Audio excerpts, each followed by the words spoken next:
Les cellules nerveuses et les substances impliquées dans la dépendance constituent le circuit de la récompense. Il est composé de deux zones qui communiquent entre elles, le noyau accumbens et l'aire tegmentale ventrale.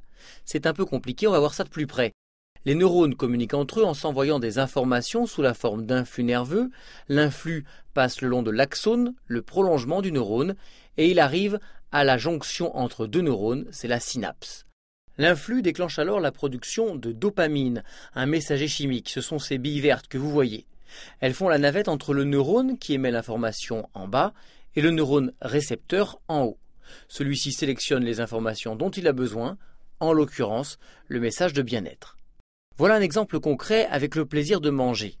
On a d'abord faim, on mange, puis on a un sentiment de bien-être car la dopamine a été sécrétée au niveau du circuit de la récompense.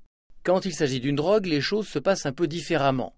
Ces molécules de nicotine, par exemple, que vous voyez sous forme de billes roses, se fixent au niveau des neurones récepteurs. Elles empêchent ainsi la recapture de la dopamine qui va s'accumuler et le cerveau va baigner dans la dopamine, d'où les sensations de bien-être, d'euphorie, propres aux drogues.